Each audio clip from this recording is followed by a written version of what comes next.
9 de março de 2026, estamos no 5º ano, dia 14, desde o início da invasão total. Sejam bem-vindos, eu lhes dou as boas-vindas ao relatório de situação. No relatório de hoje, veremos como a guerra dos drones continua se desenvolvendo, especialmente no que diz respeito à defesa contra drones. Também veremos como a situação na linha de frente muda localmente na região de Pokrovsk. Veremos ainda ataques a radares e comandos para enfraquecer a defesa russa, entre outros alvos. Um vídeo mostra um drone interceptador ucraniano Sting destruindo um drone kamikaze Shahed sobre a Ucrânia. O drone intercepta o alvo diretamente no ar e o derruba através de uma colisão. Essa é a nova estratégia do lado ucraniano. Nós vemos, acima de tudo, que mísseis antiaéreos são extremamente caros e não valem realmente a pena para serem usados contra drones. Embora seja preciso dizer, é claro, que cada drone abatido, não importa o quão mais caro tenha sido o meio para abatê-lo, é obviamente um drone que não pode mais atingir um alvo que talvez fosse ainda mais caro. Sabe o que quero dizer? Se, por exemplo, um drone Shahed custa apenas cerca de 120 mil dólares, mas pode atingir um alvo como uma posição de radar importante que custa 40 milhões de dólares, então você prefere abatê-lo com um míssil de 2 milhões de dólares. Mesmo que 2 milhões de dólares para o míssil seja um valor muito alto para um drone tão barato. No final das contas, ainda assim protege um alvo que é muito mais valioso, se considerarmos apenas o valor financeiro. Mas, como a Ucrânia quase não produz por conta própria e depende muito do Ocidente, recebendo quase tudo de lá, é preciso economizar. Porque esses mísseis caros são especialmente adequados para derrubar mísseis de cruzeiro ou mísseis balísticos, e não apenas para derrubar drones baratos. Teoricamente, também seria possível usar uma metralhadora pesada, que custa bem menos. Buscou-se outra solução, já que metralhadoras não estão sempre disponíveis e não há garantia de que o atirador acerte um drone. E exatamente por esse motivo foram desenvolvidos drones interceptadores como este aqui. E exatamente esse drone interceptador relativamente simples, no valor de aproximadamente 3.500 dólares, ou seja, nem é tão caro assim. Fazem parte dos sistemas que a Ucrânia também enviou ao Golfo Pérsico, para que as forças armadas dos Estados Unidos, relativamente despreparadas, tenham como se defender dos drones Shahed. Por favor, não me interprete mal. Os Estados Unidos possuem muitas maneiras de interceptar drones Shahed, porém um Shahed é barato de produzir, já um míssil PAC-3 que eles usam para defesa não é. Esse é o mesmo problema que vemos na Ucrânia. Nos primeiros dias de combate, os Estados Unidos dispararam mísseis antiaéreos no valor de quase 4 bilhões de dólares, para se defender de pequenos 120 mil euros ou 120 mil dólares cada. E foi isso que eu quis dizer com despreparados. Não é que os drones não possam ser interceptados, mas sim que os meios certos ou os meios econômicos para isso não estão disponíveis, para que seja viável economicamente. Os drones fornecidos devem, portanto, ajudar a proteger sua frota ou bases nos países vizinhos contra drones Shahed iranianos. E isso é muito bom para a Ucrânia. Se pensarmos bem, se essa guerra na Ucrânia não estivesse acontecendo, não teríamos aqui na Europa ninguém que fabricasse esses drones, ninguém que pudesse fornecê-los em tanta variedade e quantidade, e também ninguém com experiência em combate com drones. Não quero aprovar a guerra, não me entenda mal. De novo, o que quero dizer com isso é que podemos aprender muito com a Ucrânia e, por isso, é muito bom que exista uma parceria entre europeus ou países da OTAN e a Ucrânia no que diz respeito a meios de defesa contra drones e seu desenvolvimento. O presidente ucraniano, Volodymyr Zelensky, declarou que a Ucrânia recebeu entre 11 solicitações oficiais do exterior, nas quais estados pediram apoio para combater drones Shahed.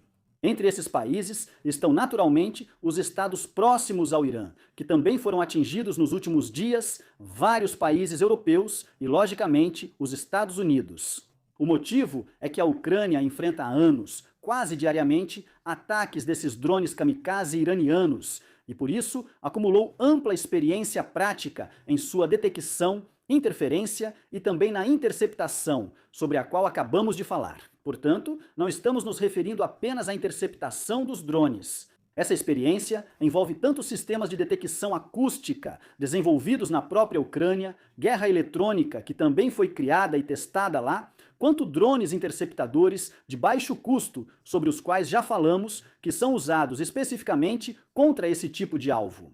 Ele enfatizou que a Ucrânia está sempre disposta, em princípio, a apoiar seus parceiros, especialmente os países que também ajudaram Kiev militar e politicamente.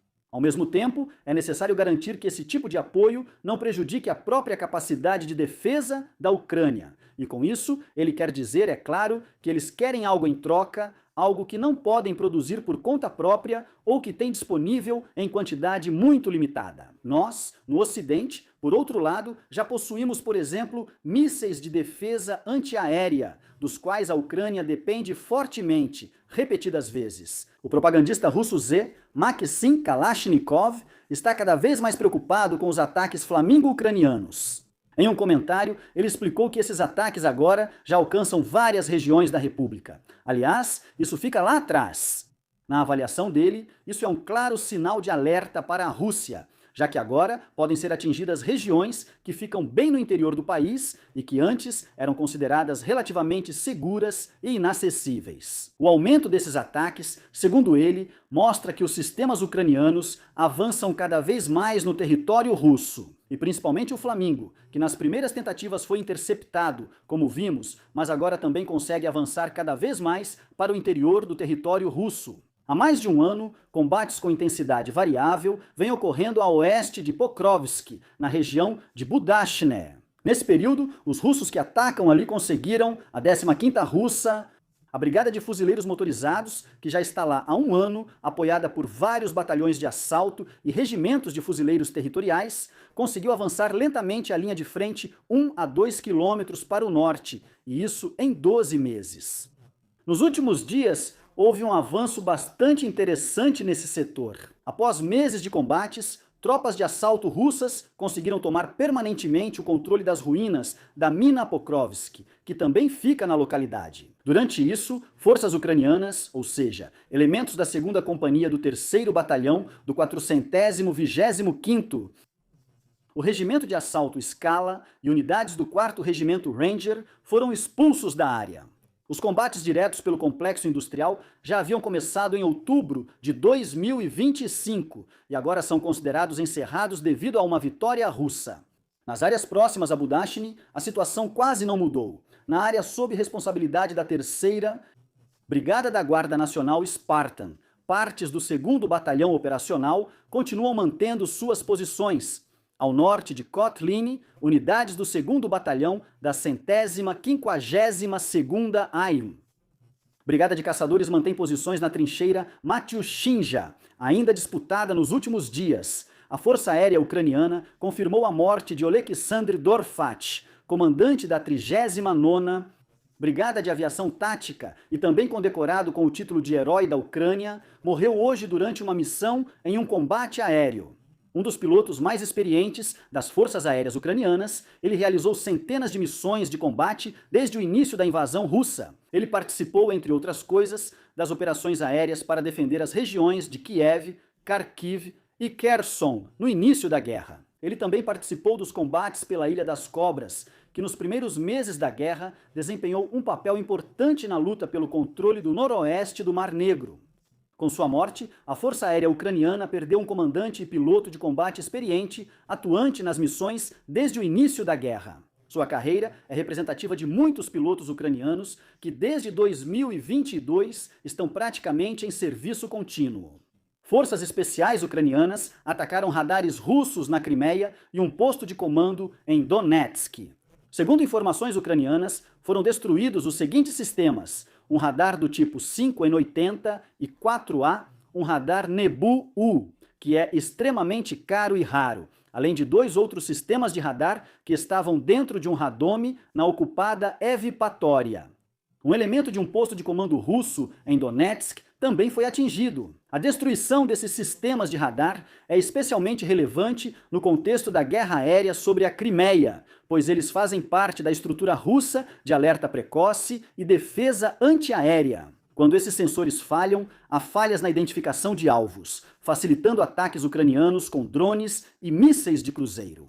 Obrigado aos assinantes, membros do canal, equipe Algo e especialmente ao Tenente Coronel Renek Stelle Adres. Sou Fred Meyerhofer, inscrevam-se, curtam, comentem e até o próximo relatório.